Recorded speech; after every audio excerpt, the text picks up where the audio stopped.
Então, estamos começando o Viva Mais, o seu programa de saúde, e hoje, assim, vocês não imaginam que chique, estamos gravando na casa do Dr. Laí Ribeiro, a pedido de vocês, que a gente recebe e-mail assim, ó, milhões de e-mails semanalmente, pedindo para gravar com ele. Imaginem que gentileza do Dr. Laí, muito obrigada, Dr. Laí, ele nos convidou, hoje estamos na casa dele, assim, eu estou me sentindo, assim, no céu, de ter a oportunidade de estar gravando com o Dr. Laí Ribeiro, não bastasse, na casa dele. Então, respondendo às suas perguntas, estamos aqui e mande suas dúvidas, as suas perguntas. Quem sabe a gente consegue ainda roubá-lo, levá-lo para Porto Alegre mais algumas vezes, né? E responder as perguntas que talvez ainda fique no ar, né? Então, nosso site é www.programavivamais.com.br. Muito obrigado por você sempre estar conosco. Doutor Laí, muito obrigado pelo convite, muito obrigado pela oportunidade de nós estarmos aqui. É sempre muito bom estar com o senhor. E vou passar para o Miguel, que é o seu pupilo, que lhe ama de paixão, que ele vai começar as perguntas com certeza. Pois é. De novo, né, professor? O pessoal costuma falar em Porto Alegre, diz assim, o Laí é teu ídolo. Sem dúvida. O Laí, a gente teve a chance de conviver durante quase 2 anos aqui, Ana, eu não me lembro de alguma aula ou de algum momento que não tenha valido a pena. Mas vamos dar chance para que a entrevista vá para frente, porque nós queremos deixar que o Laí fale e não que a gente tome tempo. Você faz né? propaganda dele toda semana. Se você abrir o programa, você vai ver que toda semana, pelo menos, eu cito o Laí 1 ou 2 vezes. E com procedência, tá, pessoal? Não, eu falo pouco, porque graças ao Laí é que o Vitor, meu filho, tem o destaque nacional que tem hoje. O Vitor deixou de ser filho do Miguel e o Miguel passou a ser pai do Vitor. Porque quando começou, o Vitor era o filho do Miguel. Depois de um certo tempo, o Miguel era o pai dele. Daí sabe que eles me param no aeroporto e perguntam exatamente isso. Em algumas viagens, até viagem internacional. Primeiro, quando é que vão gravar de novo com o Dr. Laí? Depois assim, o senhor é o pai do Dr. Vitor, né? Passei a ser pai do Dr. Vitor. Agora, graças a ti, Laí, a família inteira ficou mais bonita e mais saudável, viu? Eu preciso te explicar que, graças a ti, está todo mundo mais bonito e mais saudável. 20 quilos menos pesado, né? E a Ana fazendo suplementação que a gente aprendeu com o Laí. Bom, vamos falar um pouquinho sobre câncer? Perfeitamente. É um dos meus assuntos favoritos. Laí, câncer é doença ou não é doença? Não, câncer não é uma doença. Câncer é um sintoma de algo que está acontecendo no corpo que não está certo. Então, você tem que ver o câncer como um sintoma e não como uma doença. O tumor, por exemplo, ele é um sintoma. Não adianta eu tirar o tumor, isso não resolve nada. Tirar o tumor, ele vai recidivar, porque o terreno tumoral está lá, você não mexeu nele, você entendeu? Você imagina um peixe que está nadando num rio contaminado e esse peixe desenvolveu um tumor hepático, isso acontece quando a água está muito contaminada. Eu tiro esse peixe de lá, eu opero esse peixe, tá? Eu faço a ressecção do tumor hepático e eu jogo ele de volta no mesmo rio. Foi o rio que gerou o tumor hepático nele, pela intoxicação, pelos metais pesados, etc. Eu agora volto esse peixe para o mesmo rio, ele vai continuar desenvolvendo o mesmo problema. Não resolvi nada. Eu só gastei dinheiro com cirurgia, etc. e tal. Então, primeiro, o tumor não é o câncer, o tumor é o sintoma, e o câncer per se nem é uma doença. Ele é uma sintomatologia. Como a febre é um sintoma, o câncer é um sintoma de que existem um ou vários distúrbios metabólicos no corpo. Certo? Quais são as fases do câncer? Você tem 3 fases. Você tem a fase da iniciação, que é quando o câncer se inicia. Você tem a fase da promoção do câncer e você tem a fase da progressão. Então, é iniciação, promoção, progressão. Quando você ainda não tem câncer e nem quer ter, você vai fazer uma prevenção. Essa prevenção ocorre antes da iniciação. Coisa que funciona, por exemplo, antes da iniciação do câncer, depois que o câncer já se iniciou, às vezes não funciona mais. Eu tenho que ver que fase que está para ver o que eu vou aplicar. Então, se você tem uma vida saudável, um estilo de vida saudável, se você dorme bem, se você se alimenta bem, provavelmente você não vai ter câncer. Agora, uma vez que o câncer se iniciou, isso aí já não vale tanto, porque agora você tem que cuidar de uma coisa que está acontecendo. Aí você vai ter que bloquear a promoção do câncer e, às vezes, você tem que bloquear a progressão do câncer, que é o caso da metástase. A metástase é quando o câncer ele migra. A célula cancerígena ela tem a habilidade de migrar para outros lugares. Por exemplo, a maior parte das células migram para o pulmão. É o lugar onde tem mais metástases no câncer, no pulmão. E é fácil de entender porque todo o sangue passa pelo pulmão. Então, a maioria das metástases é para o pulmão. Se bem que existem cânceres que têm especificidade. Por exemplo, o câncer de mama e o câncer de próstata, eles gostam de fazer metástase para osso. Tá? Fazem para pulmão também, mas tem preferência, como se fosse uma atração.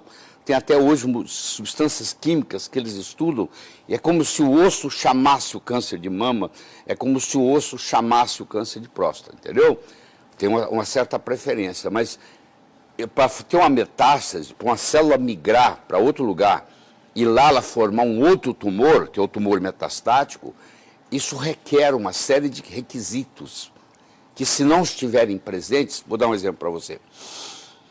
Se não houver uma angiogênese, porque a célula ela migrou, para ela crescer e formar uma população, formar um tumor metastático, ela precisa de sangue, ela precisa de se nutrir também.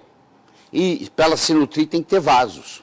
Só que lá não tinha vaso, ele chegou lá sem vaso. Então o próprio câncer desenvolve a sua própria vasculatura. Isso chama angiogênese. De que parte da célula que vem o câncer? O câncer, por incrível que pareça, vem do citoplasma. Eu sei que muita gente que está me assistindo está achando isso um absurdo, mas eles têm experimentos fazendo transferência nuclear. O que é isso? Eu pego uma célula saudável e pego uma célula cancerígena. Se eu pegar o núcleo da célula cancerígena, transferir para a célula saudável, não tem câncer. Se eu pegar o núcleo da célula saudável, transferir para a célula cancerígena, tirar o núcleo da célula cancerígena e trazer um núcleo normal, essa célula que vai desenvolver é cancerígena. Então, o câncer é uma manifestação citoplasmática. E isso vai contra tudo que se entende de câncer até hoje. Isso faz uma diferença enorme, porque a nossa abordagem, que a gente ensina para os alunos, é que o câncer é uma doença metabólica. Ele não é uma doença genética. Existe uma instabilidade do genoma? Existe uma instabilidade do genoma, causada pelo processo mitocondrial. Otto Warburg, em 1931, ganhou o Prêmio Nobel de Medicina, e ele ganhou de novo em 1944, só que na época o Hitler não deixou ele receber. Ele era um judeu alemão, e o Hitler respeitava ele muito, porque o Hitler tinha uma fobia que teria câncer, e como ele era a maior autoridade em câncer na Europa na época, ninguém incomodava ele, apesar de ele ser um médico judeu. E ele ganhou, em 1931, ele ganhou o Prêmio Nobel de Medicina, porque ele descobriu que o câncer era uma doença metabólica. Porque se costuma dizer que o câncer tem remissão e não cura, né? Então, o câncer, na hora que a determinação pela oncologia de cura é quando você tem um câncer, você trata esse câncer e nos próximos 5 anos ele não volta. Aí a oncologia diz, esse paciente está curado. Se ele voltar com 5 anos e um dia, aí eles não chamam isso, eles chamam esse câncer de curado, que é uma piada, pô. O câncer, na realidade, ele pode não curar nunca. Ele pode ser crônico e ele pode ter remissão com 20 anos. Câncer de bexiga, por exemplo. Esse aí não tem, né? Você pode ter tido um câncer de bexiga 20 anos atrás e ele voltar hoje. Quer dizer, está curado? Não, estava em remissão. Então, é preferível você chamar o câncer que está em remissão do que ele está curado, porque você nunca sabe quando que ele vai poder voltar ou não. Se não faz químio, não faz rádio, o senhor sugere qual seria o tratamento melhor para o câncer? Existe um tratamento multifatorial. É assim, se eu cortar as árvores da floresta amazônica, todas, eu não preciso convidar os macacos para mudar de lá. Macaco só fica onde tem galho. Macaco pula o dia inteiro de galho em galho. Se não tiver galho, ele vai embora. Então, se eu quiser que os macacos da floresta amazônica vão embora, eu corto as árvores da floresta amazônica. Os macacos vão embora. Eu não preciso convidar animal de deserto para mudar para lá. No momento que virar deserto, os animais de deserto vão chegar. A mesma coisa acontece aqui, no corpo. Se eu tiver um ambiente chamado ambiente biológico tumoral, eu desenvolvo câncer. Agora, se eu mudar o território biológico, o câncer vai embora. O câncer não fica num órgão, num organismo saudável. Então, o que eu tenho que cuidar? Tenho que cuidar da biologia da pessoa. Então, primeiro eu vou ver o seguinte, o que causou o câncer? Só tem 3 coisas que causam câncer, só 3. Ou sozinhas ou combinadas. Primeiro, um conflito emocional. Você vai ver que a mulher se divorciou do marido que ela achava que vivia a vida inteira e 2 anos depois ela apresenta com câncer de mama. Isso é muito comum. Eu vejo isso com muita frequência. Tem sempre um conflito. O pai morreu, o filho morreu, a mulher tem um câncer de ovário 2 anos depois, ou um câncer de mama. E assim por diante. O filho morreu, o pai tem um câncer de testículo. Então, sempre existe, nos últimos 2 anos, antes do câncer aparecer, existe um conflito emocional. Se o conflito predomina, eu tenho que tratar o conflito emocional, não adianta ficar dando remédio. Bom, qual a outra causa de câncer? É a desnutrição. Todo paciente com câncer é um paciente desnutrido. Ele tem uma desnutrição. Então eu tenho que cuidar dessa nutrição dele. Então eu tenho que cuidar da parte mental dele, psicológica, eu tenho que cuidar da parte nutricional dele e a terceira causa é toxinas, venenos. Então o paciente geralmente está intoxicado, está desnutrido e está emocionalmente com conflito. Então ou é a combinação desses 3 ou um deles predominando. Então como é que eu trato? Eu vou cuidar da parte mental, eu vou cuidar da parte nutricional. Por exemplo, uma pessoa que tem uma alergia alimentar. Essa alergia alimentar contribui na predisposição de aparecer o câncer. Não adianta eu tratar o câncer e não cuidar dessa alergia alimentar que ele tem. Descobrir qual alimento que faz mal para eles. Vamos supor que o alimento seja glúten. Vamos supor que o alimento seja leite. Então eu vou ter que tirar o glúten, eu vou ter que tirar o leite, eu vou ter que tirar os 2. Se eu continuar dando glúten e leite, não adianta. A célula cancerígena, ela se alimenta de 2 coisas, só 2 coisas. Ou ela ingere glicose, ou ela ingere glutamina. A glutamina é mais para os cânceres de origem hematopoéticas, linfomas, leucemias. Para quem está nos assistindo e não sabe o que é glutamina, por exemplo, a gente pode dar alguns exemplos? Tá, a glutamina é um aminoácido, tá? Que vai formar o GABA no cérebro. Então a glutamina e ela protege a parte do intestino. Só que pessoas com câncer nós devemos evitar dar para ela glutamina, principalmente se ela tem um câncer hematopoético, se ela tem um linfoma, uma leucemia, um mieloma múltiplo. Então esse nós não podemos dar glutamina em hipótese alguma. Mas o que me interessa aqui mais é o açúcar, é a glicose. A célula cancerígena, e foi o Otto Warburg que ganhou o prêmio Nobel em 1931 por causa disso, a célula cancerígena, ela se alimenta predominantemente de açúcar. E ela prejudica, você já deve ter visto paciente caquético, morrendo, moribundo, em carne e osso, em pele e osso, e o tumor está crescendo. O tumor cresce e o paciente está definhando. Por quê? Ele está pegando toda a glicose que tem. Então, se eu pegar um paciente com câncer e tirar dele a glicose, tirar dele o carboidrato, o tumor encolhe. Mas qual a conduta hoje? Vai no médico, o médico fala, você vai fazer quimioterapia. Doutor, e a alimentação? Ah, fica à vontade. Se fosse você, tomava até sorvete. Pode, vai lá no shopping, toma sorvete, aproveita. Quer dizer, se eu agora estou fazendo quimioterapia, que já não tem uma eficácia muito boa, a eficácia é pífia, eu posso discutir isso depois com vocês. Ah, e eu ainda vou para o shopping tomar sorvete, que é açúcar puro, então eu estou alimentando diariamente o meu câncer se eu estou tomando sorvete diariamente. Agora, se eu arrumo uma dieta chamada cetogênica, onde o carboidrato é quase 0, o meu câncer regride. Então, o Dr. Thomas Seyfried, que é hoje uma das grandes autoridades do mundo em dieta cetogênica, ele pega pacientes com câncer, ele põe os pacientes em dieta cetogênica e os tumores vão encolhendo. Mas, infelizmente, isso ainda não chegou ao Brasil. Porque mesmo um colega médico que está nos assistindo, quando eu falo dieta cetogênica, ele fala, o que é isso? Eu, por curiosidade, eu olhei no Amazon.com, acho que semana passada, para ver quantos livros tinha de dieta cetogênica no Amazon.com. Podemos fazer um breve intervalo e começar no próximo bloco o que é dieta cetogênica? Pelo menos para ajudar quem trata câncer ou quem está sofrendo disso. Nós já voltamos, tá?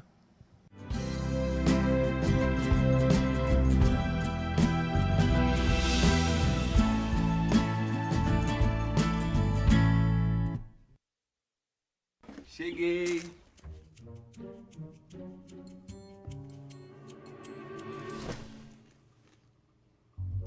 Pai, você não vai ficar bravo comigo, né? Vou, Paciência. mas só se você não tiver guardado nenhuma batatinha pra mim. Guardei. Tá aqui. Seus filhos serão crianças por pouco tempo. Aproveite. Da Igreja de Jesus Cristo, dos Santos dos Últimos Dias.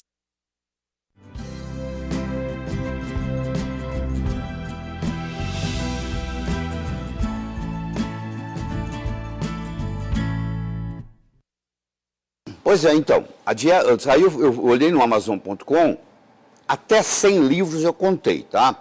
Mas tem muito mais, porque eu fui até a página 8 e tinha até a página 100. Devia ter mais ou menos, sei lá, uns 1000 livros sobre dieta cetogênica. E o brasileiro não tem noção nem do que é dieta cetogênica. Dieta cetogênica é quando eu baixo o carboidrato profundamente e eu aumento a quantidade de gordura. Gordura boa, porque você tem gordura ruim e gordura boa. Não é, as duas não são iguais. Por exemplo, a gordura trans, ela é altamente prejudicial, inclusive causa câncer. Quando você compra esses óleos vegetais no supermercado, para o óleo não estragar, ele tem uma hidrogenação parcial. Então ele é gordura trans. Você traz o veneno toda semana ou todo mês para casa de uma gordura trans que você coloca na sua cozinha. Isso é um absurdo, mas todo mundo faz isso. E aqui em casa, por exemplo, só entra óleo de coco. Nós só cozinhamos com óleo de coco. Porque o óleo de coco não tem jeito de ser trans.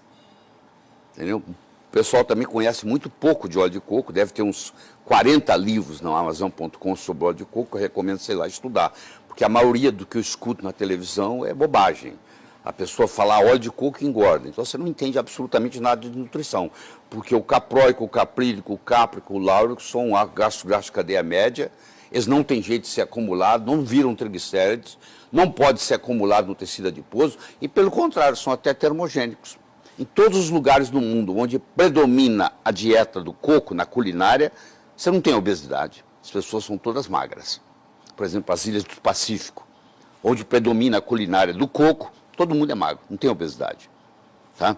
Não tem AIDS também. São mais saudáveis, né? Não tem AIDS, tem HIV.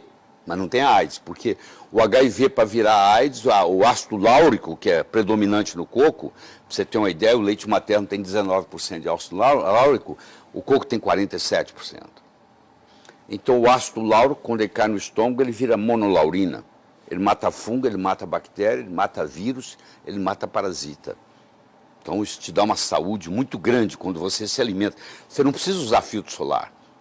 Você toma o coco na hora de ir para a praia, uma colher de sopa de coco, de óleo de coco, ou você passa o óleo de coco na pele, também não deixa queimar. Pode ficar o dia inteiro no sol.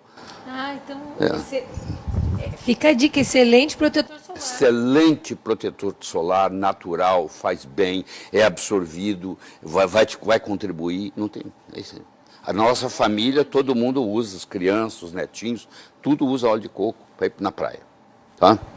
Por isso que ele está com essa cor maravilhosa. Pois é, a primeira coisa que eu não tenho. Uma das coisas que a gente aprendeu na pós com o Lair era justamente isso, né? Que inclusive mulheres, uma coisa que ele citava sempre, mulheres com corrimento, né? Com candidíase. Candidíase. Pois é, porque o ácido láurico, ele vira monolaurina, e uma das propriedades da monolaurina é antifúngica.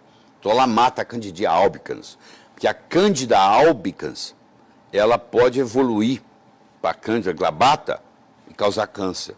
Uma das causas do câncer é o fungo. Não é a Candida albicans que vira glabata. A albicans, propriamente dito, não causa câncer. Mas quando o terreno é propício, ela se transforma em glabrata. E aí ela é uma causadora de câncer. Nesse caso, é ingestão, é tomar, assim, comer de colher o óleo de coco. É, tomar de colher. Uma colher de sopa tem 14 gramas de óleo. 14 gramas. Então você toma 1 a 2 vezes por dia, tá? Mas é isso aí. Aí a dieta cetogênica que nós estamos falando. Então você ingere as gorduras boas, o ômega 3, o ômega 6, o ômega 9, porque é outro problema que existe.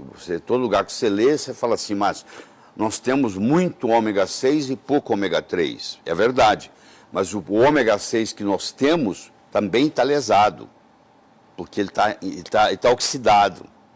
Então, às vezes, é importante você tomar o ômega 6 não oxidado.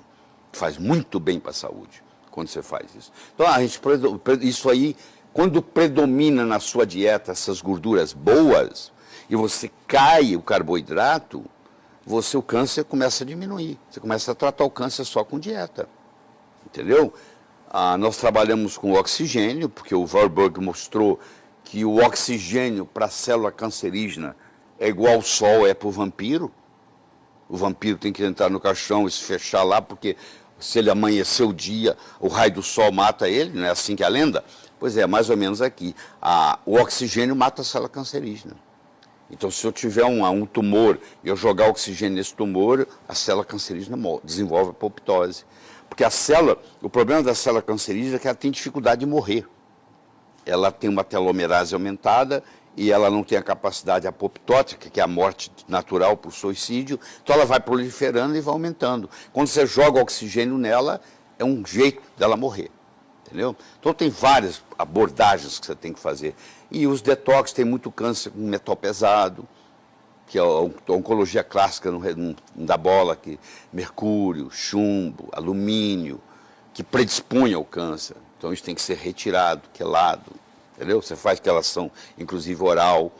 Coentrum, que é um condimento simples, você colocar na comida, faz quelação. Entendeu? Clorofila faz quelação. Aqueles tratamentos com oxigênio, né, que a gente aprendeu o Von Ardenne. na tua pós, o Von Ardenne, né? Uma das indicações seria essa, né? O Von Ardenne, ele era um físico, ele foi quem desenvolveu a bomba atômica russa, ele era um gênio. Ele, inclusive, tem patente na área da geladeira, patente na área do ar-condicionado, tem várias coisas que ele desenvolveu. E ele também entrou na área médica. Ele desenvolveu uma medicina própria, chama-se Medicina de Von Ardenne, onde existe um tratamento usando oxigênio em altas doses, com todo um protocolo, que alguns médicos, meus alunos, aprendem a trabalhar, porque o oxigênio é uma coisa que é permitida, não tem nada proibido. Então a gente usa o protocolo de Von Ardenne no tratamento de câncer com resultados espetaculares, espetaculares. Lá tem diferença entre regiões, por exemplo, a incidência de câncer aqui nos Estados Unidos é diferente? O ambiente predispõe muito. Então, uma região onde é muito rica em mercúrio, por exemplo, na região onde tem garimpo, então a incidência de câncer pode ser maior. Uma região onde predomina muito o alumínio no ar, pode ser maior. Quer dizer, as toxinas, em geral, prejudicam. Nós temos centenas de milhares de células cancerígenas por dia. Nós estamos tendo câncer o tempo todo. Só que nós temos um sistema imune que vai lá e combate, destrói essas células, não deixa elas crescerem. Porque o mecanismo do câncer é assim, ó. Você imagina um carro, ele tem um acelerador, ele tem um freio. Você acelera quando você quer correr, você freia quando você quer parar. Então eu tenho genes que aceleram, são chamados oncogenes. Eles aceleram a multiplicação das células. Então se esse oncogene foi ativado, eu começo a reproduzir minhas células, começo a formar tumor. Por outro lado, eu tenho os genes chamados supressores, que é o freio, que não deixa isso acontecer. Então fica uma briga entre o gene oncogênico, que vai aumentar, e o gene supressor, que vai diminuir. Quando você tem o que se chama de polimorfismo genético, num desses, vou dar um exemplo bem clássico. Vamos pegar a Jolie aqui, a Angelina Jolie, que tirou as mamas. Ela tem o BRCA1/2 positivo. A família dela tem um polimorfismo genético, deve ter gente nos assistindo que tem também, que nesse polimorfismo genético, o que aconteceu? Ela tem o BRCA1/2. que é um gene supressor, que não deixa o câncer de mama ir para frente. No caso dela, deixaria ir para frente porque ela tem o polimorfismo. Então ela foi no médico e resolveu fazer a operação, porque eu não recomendo. Isso não há necessidade disso hoje, do que a gente conhece da fisiopatologia. É mudar a dieta, exatamente. Mudando a dieta, resolveria o problema. Mas ela não quis, ela tirou, né? E aí depois tirou o ovário, daqui a pouquinho tira o útero, vai desmontando, vai tirando, né? Então, por exemplo, isso aí, o BRCA12 é um gene supressor, entendeu? O tratamento da medicina tradicional, né? Em vez de te dar saúde, que é o que eu sempre falo para os pacientes. Eu não me lembro de cadeira nenhuma na faculdade, sem querer ser pessimista ou desmerecer os professores que eu tive na faculdade, mas eu não me lembro de cadeira nenhuma que dizia assim, como é que eu faço para dar saúde? Nós médicos não somos treinados em saúde. Aliás, o Brasil não tem nenhum Ministério da Saúde. O Brasil tem Ministério da Doença. Porque 85% da verba do SUS é gasta nos últimos 2 anos de vida do brasileiro. Isso é dado do IBGE. É gasta nos últimos 2 anos de vida do brasileiro. Ou seja, quando vai lá, já não tem mais jeito. Quer dizer, o gasto maior que existe é que as pessoas que já estão morrendo. Que eles gastam de CTI, etc. e tal. Então nós não temos Ministério da Saúde. Não temos esse trabalho de prevenção, que é um problema muito sério no Brasil. Porque, por exemplo, se eu perguntar para você assim, você que está nos assistindo, você acha que mamografia é prevenção de câncer de mama? Você fala assim, não, de jeito nenhum. Você não se previne câncer de mama com mamografia. Mamografia é detecção de câncer de mama, tem nada a ver com prevenção. A mulher vai lá, ela fuma, ela bebe, ela come mal, ela dorme mal, ela é estressada, ela faz a mamografia, que é uma radiação forte, e ela não tem nada. Aí ela fala, posso continuar assim, tem nada. Até que um dia tem. Então, às vezes a mamografia é um incentivo para a pessoa até obter o câncer. Tanto é que, eu não sou leviano para falar isso sem ter conhecimento de causa, se você pegar os países de primeiro mundo, se você pegar os Estados Unidos, se você pegar o Canadá, por exemplo, o que acontece? Hoje, no Canadá, nos Estados Unidos, na Inglaterra, na Suécia, você faz mamografia somente depois dos 50 anos.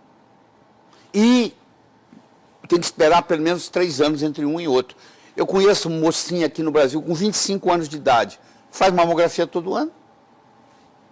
Quer dizer, acaba tendo câncer de mama por causa da radiação da mamografia. E não sou eu falando isso, não. Eu estou aqui falando, se você achar que não, você pode me desafiar, que eu vou te mostrar na literatura, tudo certinho, as consequências, os últimos trabalhos publicados no frigir dos ovos. Na realidade, a mamografia acaba prejudicando do que ajudando. Essa é a grande realidade. Cada mamografia são 100 chapas de raio-x, mais ou menos, é isso? Era. Agora eles diminuíram um pouco, mas agora, eu tenho um trabalho recente, 2012, provando que essa mamografia agora, com a radiação mais baixa, prejudica 4 vezes mais do que a outra. Ou seja, não resolveu nada. E a lesão que faz nos tecidos, né? Você imagina se a pessoa a mulher tem um câncer lá que ela não sabe. Na hora que dá aquela espremida, aquilo ali libera para causar metástase. Olha, só quem já teve, eu já tive uma prótese rompida com uma... Então, com a mamografia. Com a mamografia. Então, assim, só quem é mulher e já passou sabe bem o que o doutor Laí está falando. Eu sei. Bem não pode fazer. Mas muitas são ingênuas e falam, não, eu quero um mamógrafo, que não fazem passeatas para querer um mamógrafo no bairro. Eu falo, o bairro que não tem mamógrafo é uma bênção de Deus. É uma bênção de Deus. Essa é a grande... Eu sei que é duro falar isso, e eu falo com tranquilidade, porque eu estudo 12 horas por dia de medicina, e eu tenho trabalho à vontade para mostrar para quem quer, que queira me desafiar, entendeu? Vírus, tu acabou de falar, né? Que fungo é uma das causas de iniciação do câncer. Qual é o papel do vírus? O vírus também tem doenças, tem tipos de câncer, principalmente linfoma, leucemia, que tem uma carga virótica muito alta. É um coadjuvante. E muitas vezes você não cura o câncer porque você não cuidou de atacar o vírus. Você tem que tratar o vírus, às vezes. Porque se você não trata o vírus, tem recidiva. Entendeu? Muitas das recidivas que ocorrem no câncer é porque você não cuidou da parte virótica. Nem todo câncer tem vírus. tá? Mas muitos têm vírus. E aqueles que têm vírus, você não consegue tratar só com os tratamentos, vai recidivar por causa do vírus. Então, como você não sabe, o ideal é fazer a abordagem do tratamento virótico. E a recidiva, normalmente, ela é mais agressiva, né? Ela é mais agressiva pelo seguinte, porque a quimioterapia, ela matou as células mais fracas e ficou de reserva as células mais fortes. Porque o que causa o câncer são células-tronco, cancerosas. Hoje nós sabemos que o câncer tem a sua célula-tronco, que geralmente não morre com a quimioterapia. Então você mata todas as outras células, mas a célula-mãe, ela geralmente não morre. E como agora ela ficou resistente, porque ela enfrentou a quimioterapia, se houver uma recidiva, geralmente o câncer vem mais agressivo. Como é que é o protocolo para escolher droga para tratamento? Para ser aprovado, você está falando? Porque o Laír tem uma experiência grande nisso, porque ele trabalha... Eu fui 8 anos e meio da indústria farmacêutica. Eu fui diretor médico da Merck Sharp & Dohme por 3 anos e meio nos Estados Unidos. Fui diretor executivo, cheguei a vice-presidente da Ciba Corporation, hoje Novartis, por 5 anos e meio. Então, 8 anos e meio da minha vida, além de dar aula na faculdade, eu também pertencia à indústria farmacêutica. Então, eu conheço muito bem o que acontece dentro da indústria. O FDA e o sistema da Anvisa brasileiro também é o mesmo, mostra o seguinte: para você mostrar que uma droga tem uma ação anticancerígena, ela tem que diminuir pelo menos 50% o tumor e permanecer reduzido em menos de 50% do tamanho por pelo menos 28 dias. Na minha opinião, isso é um critério totalmente errado, porque diminuir o tumor não significa que você está tratando o câncer. Porque o câncer não é o tumor. O tumor é um sintoma, um simples sintoma. Meu câncer pode estar piorando e meu tumor pode estar diminuindo. Se fosse assim, a cirurgia resolvia, né? A cirurgia extirpa tudo. Extirpa, então. Até onde a gente conhece, né? Inclusive, às vezes, a cirurgia até piora, porque no campo cirúrgico ali, por exemplo, aquilo ali pode liberar células cancerígenas que caem na corrente sanguínea ou no linfático e vão causar metástases. Então, tem estudos mais recentes mostrando que, em muitos casos, ocorreu a metástase por causa do procedimento cirúrgico. A verdade é a seguinte, a quimioterapia, a rádio e a cirurgia deixam a desejar, porque eu sei que vai chocar muito das pessoas que estão nos assistindo. Nos últimos 50 anos, não houve diminuição na mortalidade do câncer. E eu provo isso. Você fala, mas melhorou. Não, melhorou não. É assim, você hoje faz o diagnóstico mais precoce. Escuta. Então, um câncer que ia ser diagnosticado daqui 3 anos, eu diagnostico ele hoje. Então, ele vai viver mais tempo com câncer. Quando passar dos 5 anos sem câncer, ele vai dizer, está curado. Então, isso aí, a estatística é confusa aí. Então, muitos desses casos entram na estatística. Quem faz a análise profunda, estatística disso, e tem publicações recentes sobre o assunto, mostram que nos últimos 50 anos não houve nenhuma diminuição na mortalidade de câncer. Quais são os tipos mais comuns? De câncer? Tu já tinha citado 1 ou 2, né? Mas são muitos os tipos, né? Tem mais de 250 tipos diferentes de câncer, mas a base é a mesma, tá? Na maioria deles. Os Estados Unidos têm por ano em torno de 1.800.000 casos novos. 1.800.000. O Brasil tem 1/3 disso.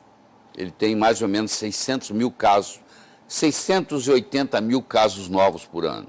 Isso é diagnóstico mais precoce ou Isso é tudo misturado, tudo misturado. Não, porque nós também temos uma população menor que a americana. Primeiro. Segundo, os americanos estão mais intoxicados do que nós, porque a dieta americana é muito pior que a dieta brasileira. Então, a incidência de câncer lá é maior, sim, per capita. Além deles terem mais gente.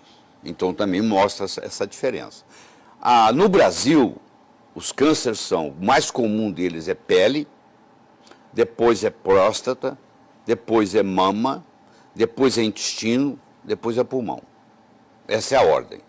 Tá? Se bem que a maioria dos cânceres de pele são, entre aspas, benignos, porque o único câncer de pele que você pode se preocupar mesmo é o melanoma, que que só 10% dos cânceres de pele são melanoma, 90% não são. O dos melanomas, apesar de eles serem 10% dos cânceres de pele, eles representam 85% da mortalidade de câncer de pele. Então eles são os verdadeiros assassinos, eles é que matam. E por incrível que pareça, eles não estão relacionados com o sol. Porque eles têm estudos, por exemplo, na Inglaterra, nos Correios. Quem é que tem mais melanoma? O cara que trabalha na burocracia do Correio distribuindo carta ali para onde que vai, ou o carteiro que entrega na rua e está no sol o dia inteiro? O cara que distribui tem mais melanoma. Vamos para os navios. Quem tem mais melanoma? O cara que trabalha na superfície do navio ou o cozinheiro que está lá no porão? O cozinheiro que está lá no porão. E você vai olhar o melanoma, ele é assim, ele aparece atrás do joelho, ele aparece dentro da boca, entendeu? Ele aparece na axila. É um lugar onde você não... O familiar nosso apareceu no olho. Aparece no olho, entendeu? Então ele não está relacionado diretamente com o sol, tá? Posso te interromper um minutinho e já voltamos, né? Sim.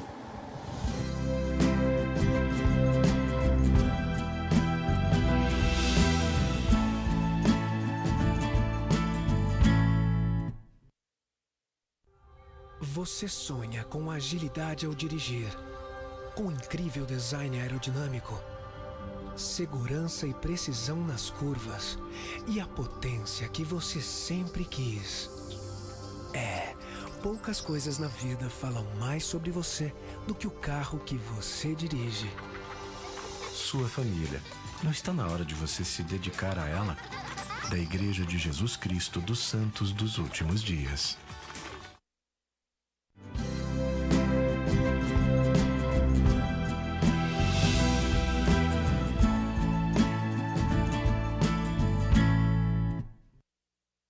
Bom, se você começou a nos acessar agora, hoje nós temos o privilégio do Dr. Laí Ribeiro, que você pediu aí.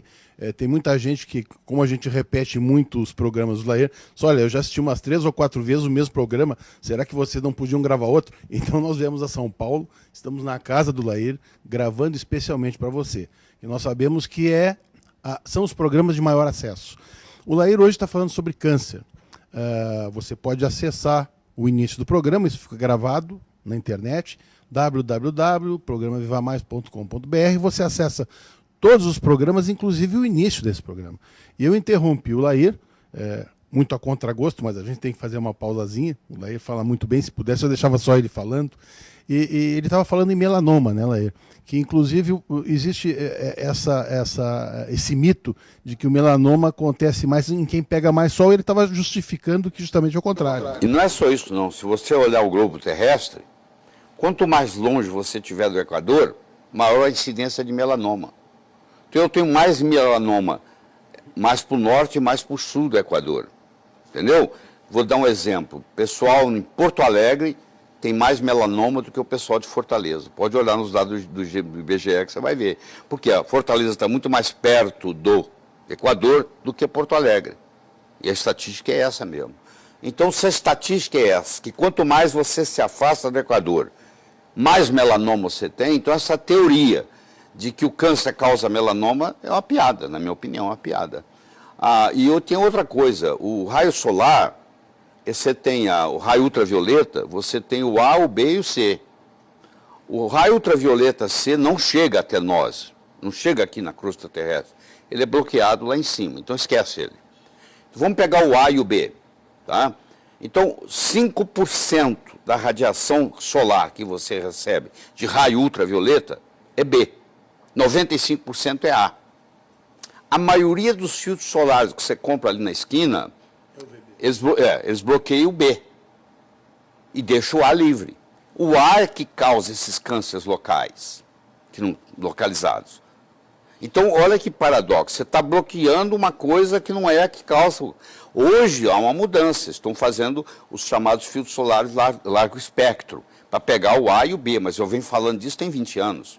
E quando eu falava, todo mundo achava um absurdo o que eu estava falando, porque a literatura estava saindo mostrando que, inclusive, um filtro solar podia aumentar o câncer de pele. Porque a pessoa passava, se achava protegido e ficava 10, 12 horas no sol. E, na realidade, acabava protegendo só o UVB, que é o que fabrica a vitamina D.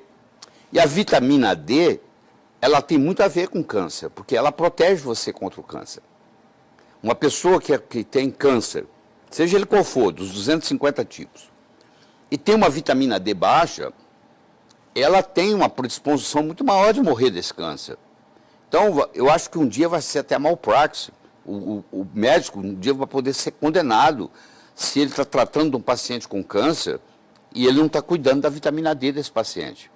O 25-hidrox-D, que é o modo de você medir a vitamina D no sangue, na realidade nem a vitamina é uma provitamina, porque a vitamina propriamente dita é difícil de medir, ele deve estar acima de 50 nanogramas por ml, para você estar protegido.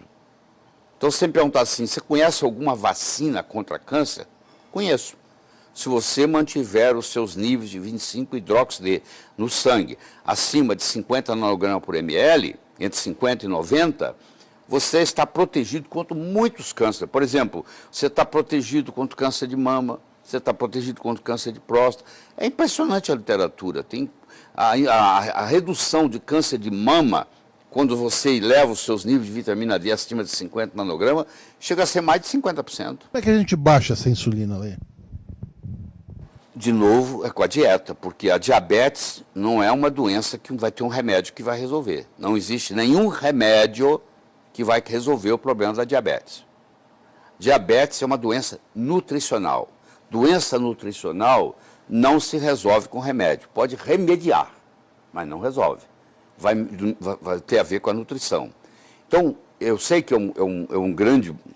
vai contra o que você pensa, mas é a verdade, porque os pesquisadores mais modernos estão nessa linha. Existe um cara nos Estados Unidos chamado Bernstein, o Dr. Bernstein, ou Bernstein, que a gente chama Bernstein. Esse indivíduo tem hoje 84, 85 anos. Ele é diabético tipo 1 desde os 12 anos. Ele é há mais de 70 anos que ele é diabético. Ele é o recorde mundial do Guinness, do cara que viveu mais tempo até hoje com diabetes tipo 1. Antes dele era um japonês que morreu, ele hoje é o primeiro lugar. Esse indivíduo era um engenheiro até 1985, quando ele se formou em medicina. Ele é um endocrinologista. Ele tem um livro chamado Diabetes Solution, a solução para o diabético. Vem gente do mundo inteiro consultar com ele, porque ele, além de ser endocrinologista, além de ele ser o recordista, ele sabe muito bem, porque ele tratou durante 70 anos a própria diabetes. E ele tem esse pensamento que eu vou dizer aqui agora, que insulina causa diabetes. Você pega um paciente que é diabético tipo 2 e que vai piorando, já tomou todos esses remédios modernos que valem muito pouco, e aí ele cai na insulina. Você, se faz uso de insulina, você sabe o que eu estou falando. Cada vez que você volta no seu médico, ele tem que aumentar a dose da insulina. E você já viu que você ganhou de peso? Desde que você começou a insulina? A insulina é lipogênica, ela te engorda. Cada vez você vai engordando mais. E cada vez que você recebe mais insulina, você desenvolve mais resistência insulínica. E resistência insulínica leva a diabetes. Então, olha o paradoxo. Insulina causa diabetes. Isso é o conceito moderno, moderníssimo que se tem, dos trabalhos recentes que estão lançando. O que o médico geralmente faz? Ele cuida da glicemia. Ele fala assim, eu tenho que baixar a sua glicemia. Tem 5 estudos multicentros na literatura, o ACCORD sendo um deles, dos principais, onde aqueles pacientes que regularizaram a glicemia morreram mais cedo, tiveram mais infarto, tiveram mais acidente vascular cerebral e tiveram mais mortes súbitas. Olha, se nós aprendemos na faculdade que a gente tem que baixar a glicemia do paciente para ajustar. Tem 5 estudos multicentros importantes. Tá? 5. Em vez de melhorar, piorou. Piorou. Se você trata com sulfonilureia, que são esses hipoglicemiantes orais, você, na realidade, o seu paciente vai viver menos, porque você está tratando com esses remédios. Porque o médico fala assim, ó, nós vamos te dar um remédio para você baixar a glicemia. Você pode comer o que você quiser. Não é verdade. O médico tem que falar assim, ó, você tem que ficar longe do carboidrato. De novo, a gente cai na dieta cetogênica. Você vai ver que eu converso, chego na dieta cetogênica. A dieta cetogênica ela tem 95 anos de existência. Ela começou na Mayo Clinic, depois ela mudou para o Johns Hopkins, que é uma das grandes universidades americanas. E o Johns Hopkins é o centro disso no mundo. E ficou muito famoso porque a dieta cetogênica trata epilepsia. Você tem um filho que tem 30 convulsões por dia. Tinha uma pergunta, quando nós estávamos a caminho aqui de São Paulo, tem uma paciente com um filho epilético, que ela fez, olha, pergunta para o Dr. Laírio como é que eu trato epilepsia. A Ana abriu para mim. Então vamos lá. Eu vou contar um caso muito interessante. O Jim Abrams é um produtor de Hollywood. Ele tem um filho que chama Charlie. E tem a Charlie Foundation, que você vai olhar lá você vai entrar no Google, digitar Charlie Foundation, você vai cair no que eu estou falando. E aí o que ele fez? Esse menino tinha 30, 40 ataques epiléticos por dia. Fez 2 cirurgias cerebrais. Nada resolveu. Aí falaram com ele da dieta cetogênica. Ele, que é um cara poderoso, tem dinheiro, ele atravessou da Califórnia para a costa leste, foi no Johns Hopkins. E lá, com 2 semanas, o Charlie, filho dele, passou a ter 0 de convulsão. Aquilo impressionou ele tanto que ele resolveu deixar o mundo ficar sabendo. Ele é amigo particular da Meryl Streep. E ele então pediu a Meryl Streep para fazer um filme para ele gratuito. E a Meryl Streep fez um filme sem cobrar, para mostrar o poder da dieta cetogênica na cura da epilepsia. Eu digo na cura porque tem vários pacientes que ficam 5, 6 anos na dieta cetogênica e depois deixam de ficar e as convulsões não voltam. Então, a abordagem mais espetacular que existe para a epilepsia, que começou na Mayo Clinic e foi para Johns Hopkins, e que você não está sabendo por que você nunca ouviu falar, porque ninguém divulga. Não vai ter um representante do laboratório que vai chegar num consultório médico e dizer assim, doutor, o senhor não precisa mais receitar remédio para epilepsia, é só colocar seu paciente na dieta cetogênica. Eles estariam dando um tiro no pé. Existe interesse comercial, né? Nenhum, 0, porque não tem nada. Então, por isso que tem mais de 100 livros que eu vi, deve ter mais de 500 livros em dieta cetogênica no Amazon.com, porque todo mundo está vendo, peraí, câncer se beneficia com dieta cetogênica, epilepsia se beneficia com dieta cetogênica, diabetes se beneficia com dieta cetogênica. Se você é atleta, a sua performance vai e muito melhorar com dieta cetogênica. Você entendeu? É uma coisa impressionante. De preferência, o mínimo possível, né? Você vê, ó, você tem aminoácidos essenciais, né? Leucina, valina, isoleucina, lisina, fenilalanina, metionina, treonina, triptofano. Você tem ácidos graxos essenciais, linoleico, alfa-linolênico. Você não tem carboidrato. Qual é o carboidrato essencial que você tem? Você não tem. Não existe carboidrato essencial. Ponto. Por que não existe? Porque se o corpo precisar, ele fabrica. É um fenômeno fisiológico chamado gliconeogênese. Se eu não como carboidrato e eu preciso de algum, o meu corpo sabe como fazer. O meu corpo não consegue fazer aminoácido, esses aminoácidos essenciais, ou eu ingiro ou não os tenho. O meu corpo não sabe fazer ácido graxo linoleico e ácido graxo alfa-linolênico. Eu preciso deles, eles são essenciais. Então, no momento que eu tenho os essenciais, o resto do meu corpo faz. Então não tem esse perigo. A dieta cetogênica é uma coisa que veio para ficar. Ela tem 95 anos de experiência clínica. Eu li livros, inclusive, que para cura do lúpus também, né? Contribui às doenças autoimunes em geral. Não é só lúpus, não. As doenças autoimunes em geral se beneficiam com a dieta cetogênica. Então, eu estimulo os meus alunos a estudarem, a começar a praticar, a ensinar. Só que o povo, em geral, eles têm medo da gordura. Eles têm uma que eu chamo gordurofobia. Fala que a gordura, como tudo, tem seres humanos bons e seres humanos ruins. Tem gordura boa, tem gordura ruim. Tem que saber separar. As gorduras trans são ruins. Mas as gorduras, o ômega 6, o ômega 3, o ômega 9, os ácidos graxos, as gorduras saturadas de cadeia média, que é o do coco, são benéficas. A base da dieta cetogênica é o coco. Tá? Inclusive, se você olhar no New York Times, a lista dos 10 livros mais vendidos, tem um lá que estava em primeiro lugar, acho que não está mais, mas há 4, 5 semanas atrás ainda estava, é um livro escrito pela Mary Porter, a doutora Mary Porter. A doutora Mary Porter era uma neonatologista, é uma neonatologista, e o marido dela, o Steve, desenvolveu Alzheimer. E ele saía e não voltava, ele esquecia, aquela história toda. E aí, como médica, ela começou a pesquisar tudo com ele, tudo. E não melhorava o Steve. E no Alzheimer a gente faz com o paciente o chamado teste do relógio, que é o melhor que tem. Ele chega no seu consultório, você pega uma folha de papel sulfite, pega uma caneta e fala assim, desenha um relógio.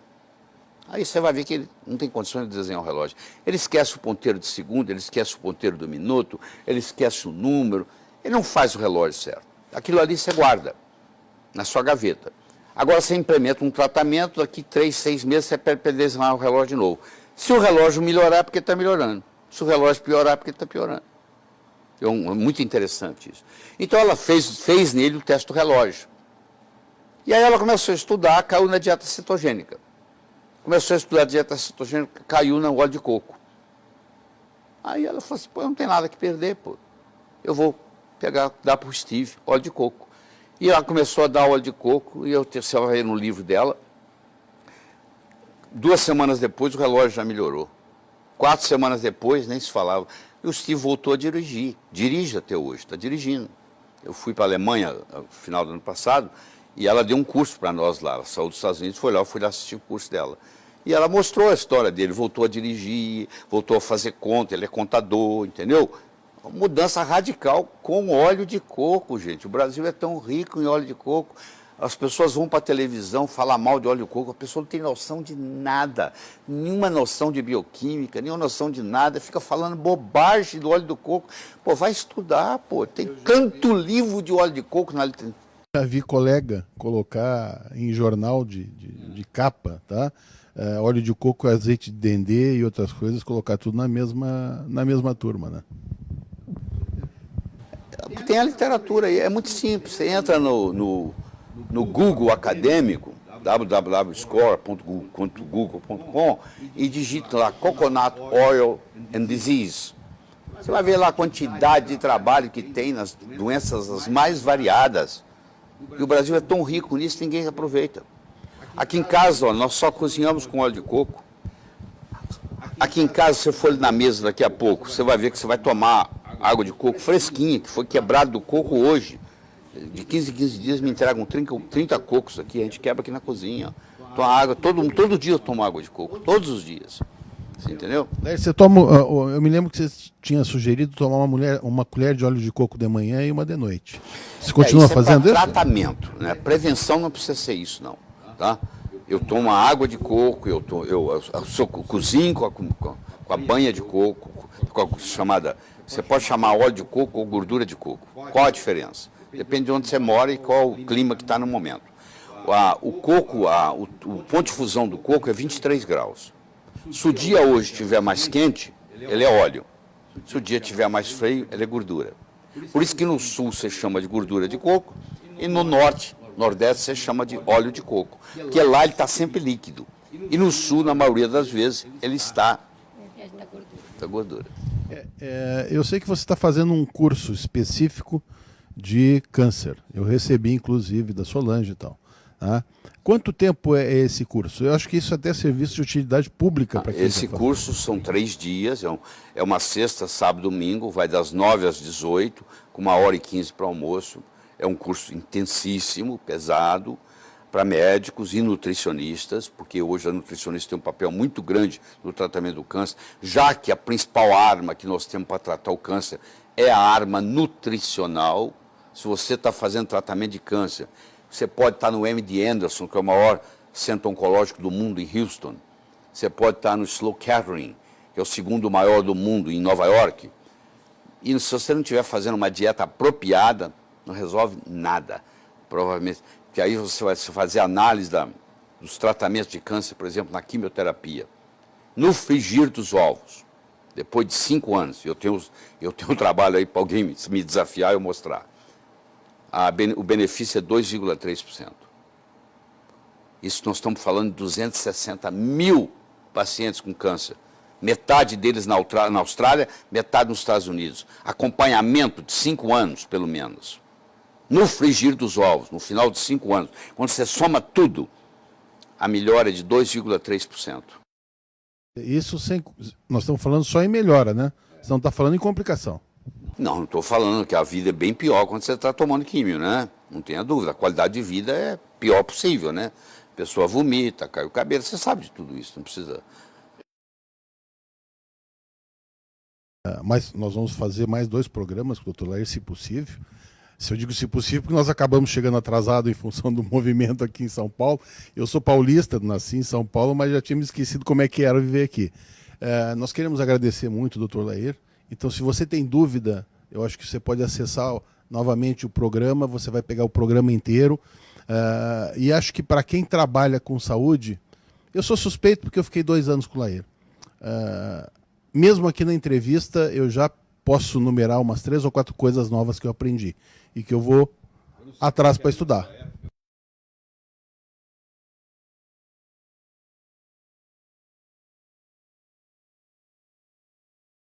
Na época eram 100, Lair. Tá? Eu sei que o Vitor continua adquirindo. Tá? 149, por enquanto. Eu devo chegar a 200. Mas vamos terminando esse programa, mas não fique preocupado não, que nós temos mais 2 programas, acho que mais 2 programas para tratar com o Dr. Lair, se a gente conseguir, pelo menos 1,5, tá? Então acesse o nosso site e voltamos com você na próxima semana. Até mais.